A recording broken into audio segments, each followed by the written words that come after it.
So hey guys, welcome to Get Set Anarchy, Anarchy Speaks Session 2.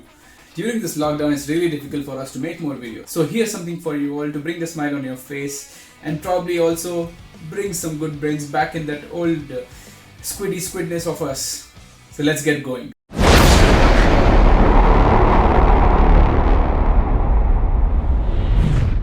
As the biking culture keeps on growing and growing in our India and various parts of the world, we definitely keep on doing one thing, that is purchasing more and more motorcycles. Along with purchasing more motorcycles, we start to stumble upon some weird and crazy accessories which no one really should take and makes absolute no sense.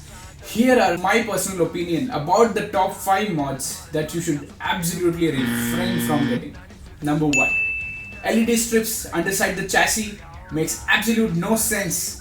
It's just an atrocity to look at and it's very distracting for any of the onlookers, and the years of JDM has passed long back when Tokyo Drift was at its finest. It's an atrocity to look at, not just for the people, for the rider themselves, and it's too tacky I would say, and it just makes you look like an absolute squid in front of every other person out there. Just makes no sense apart from draining your battery quicker than usual as well. Number 2 would be really hilarious.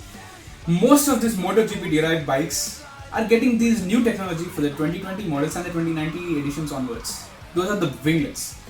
Yeah, the winglets. Yeah, I really can't stress how much I cringe upon seeing these on the road bikes. Having them on these MotoGP bikes makes a lot of difference, as going at speeds of about 300 km per hour gives them massive downforce of more than 3 to 5 kgs, which actually keeps the whole front end down. Correct me if I'm wrong, but yes, that actually makes a difference when you're at those speeds and you're accelerating and you just want to keep the front end from lifting. But seriously, on an R15, on a RC390, on a Charisma, on a CBR 250, hey, wait, I can see something. Is it a bird? Is it a plane? Those are winglets!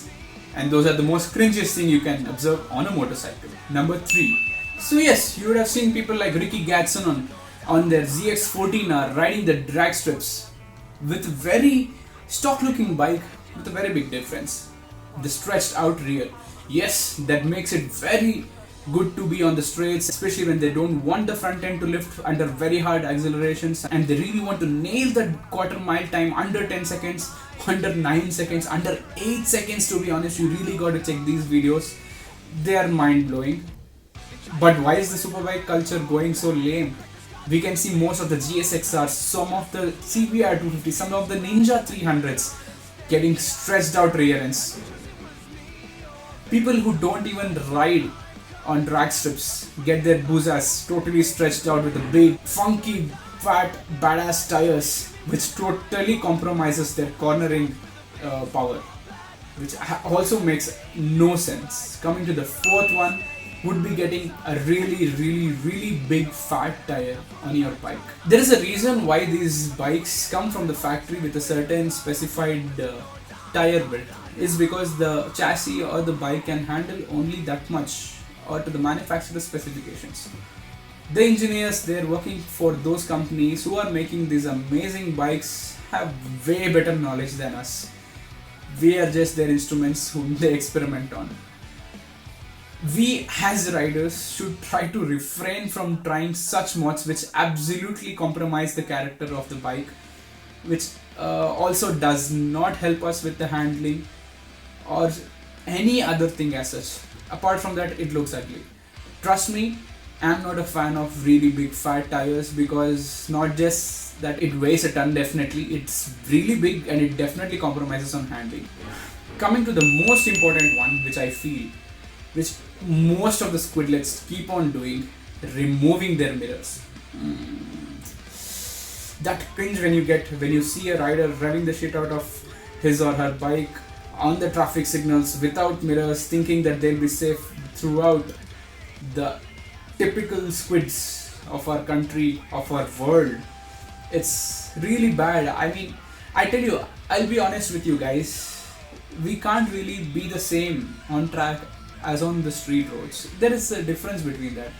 On the track, even if you fall, there's a huge runoff. There's a lot of empty places, because traffic only moves in one direction and it's meant for a competition. There will be a lot more risks involved. But seriously, those are very trained professionals out there, and we just have been riding on the streets. Even if you have track experience, I really don't want you guys to convert your road bike to a race bike for the streets. There'll be more videos that I'll be making for you guys to choose for something way more sensible. So all I just want to request you guys is, instead of investing your hard-earned money on such atrocious mods, you can do a lot more better.